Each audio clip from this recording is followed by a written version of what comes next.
Bueno, la irreversibilidad del flujo de información genética es una de las bases de la no existencia de caracteres adquiridos, de la no existencia de herencia de caracteres adquiridos fenotípicamente, porque básicamente, si yo tuviera que el medio ambiente modificara la secuencia de una proteína, eso jamás podría ser acuñado en el gen correspondiente porque esta etapa es irreversible.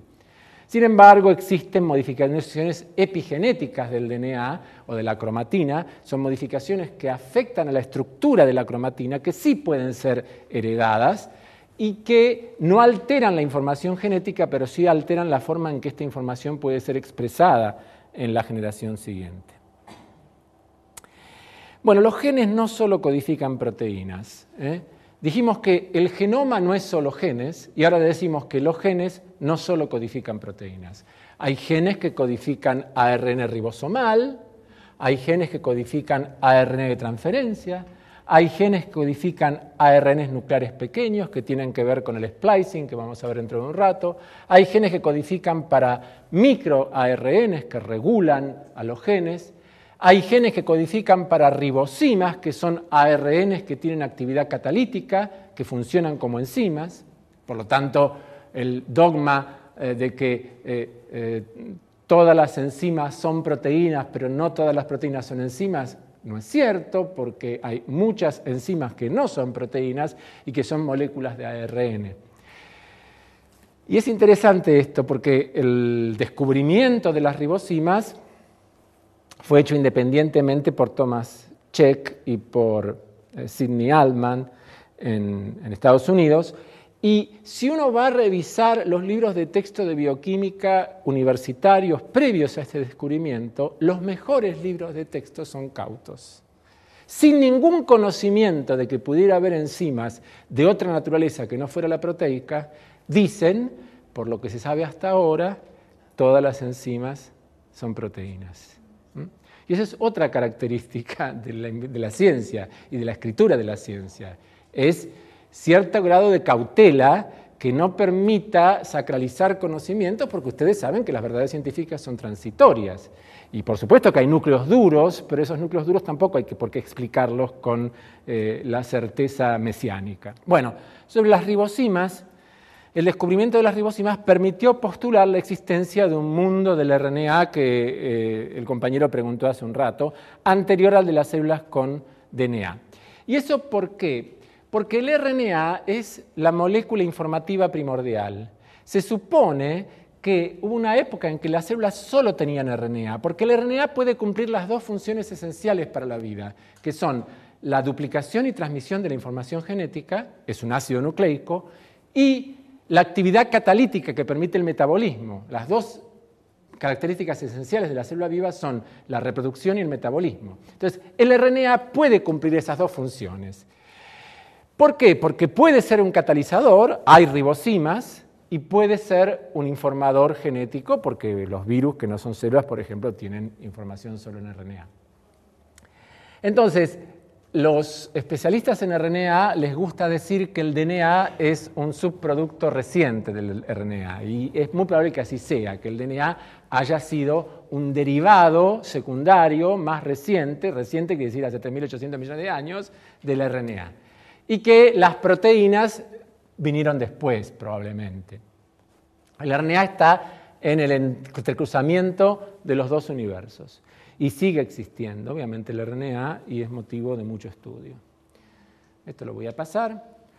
Todas las células de un individuo tienen los mismos genes, o sea, la misma información genética. Por consiguiente, cualquier célula de un individuo adulto sería capaz de generar un organismo completo. O sea, la afirmación de arriba de decir que todas las células de un individuo tienen los mismos genes, en principio parece razonable porque todas las células de un individuo provienen de un cigoto que se divide por mitosis y ha duplicado su DNA y lo ha repartido equitativamente, y las mitosis dieron lugar a los miles de millones de células del adulto. Ahora bien, que tengan los mismos genes es posible, pero debe ser comprobado. Y la pregunta es, ¿sería capaz un núcleo de una célula generar un organismo entero? Bueno, sí. Ha sido posible, y ustedes saben que eso es la base de la clonación por transferencia nuclear, que fue practicada en animales por primera vez en la década del 70 por un biólogo inglés llamado John Gurdon. que estaba en la conferencia de hace 2 semanas caminando por los pasillos también como Watson. No es tan viejo como Watson, pero su descubrimiento ha sido fundamental porque fue el primero en demostrar que un núcleo de un tejido adulto de un sapo puesto en el cigoto era capaz de dar otro sapo. Es decir, que el núcleo del tejido adulto tenía toda la información genética para construir un organismo entero. Claro, en los 90 se hizo por primera vez en un mamífero, en una oveja, la oveja Dolly.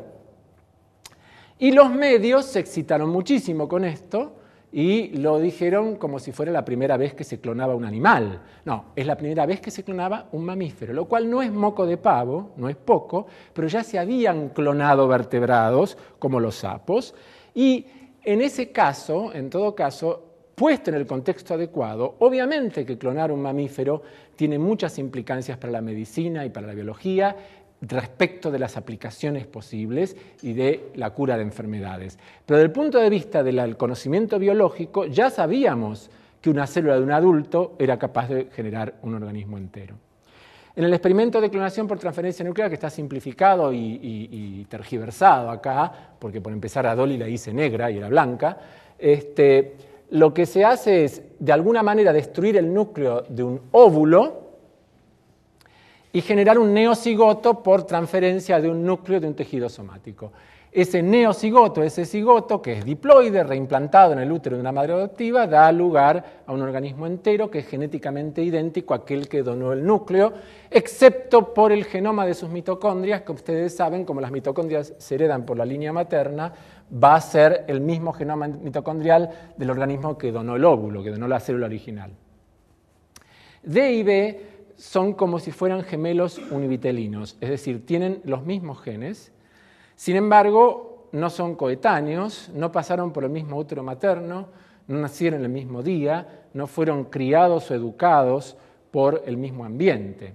Por lo tanto, con más razón, pese a ser clonados, van a tener destinos individuales distintos.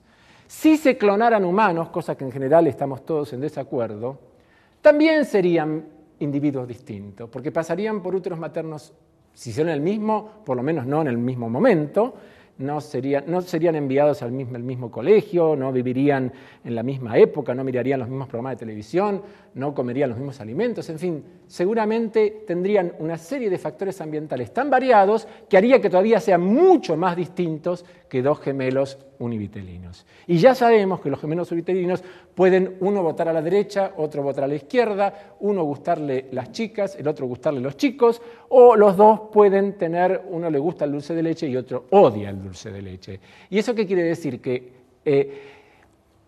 técnicamente rápido, el mito de la fotocopia Xerox no es un argumento para oponerse a la clonación humana. Porque si usamos el mito de la fotocopia Xerox como argumento para oponernos a la clonación humana, estamos dando por sentado que existe determinismo genético. Y el determinismo genético puede existir en ciertas características fenotípicas, hasta por ahí nomás, porque a veces 2 gemelos univitelinos no se parecen, si bien uno se da cuenta que son mellizos gemelos, puede ocurrir que uno haya hecho deportes y generado musculatura y el otro no, que uno haya comido distinto y el otro no, en fin, el ambiente también se marca diferencias ahí. Bueno, pero esto tiene que ver con que el fenotipo es la interacción del genotipo.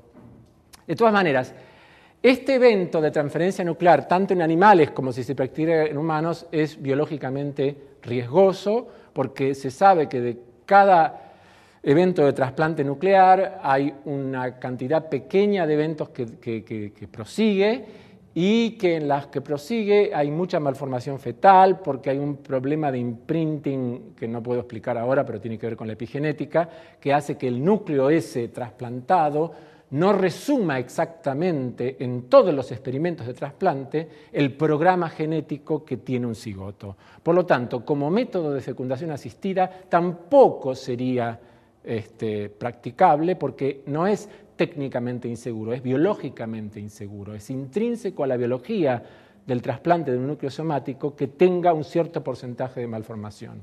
Generalmente es gigantismo fetal.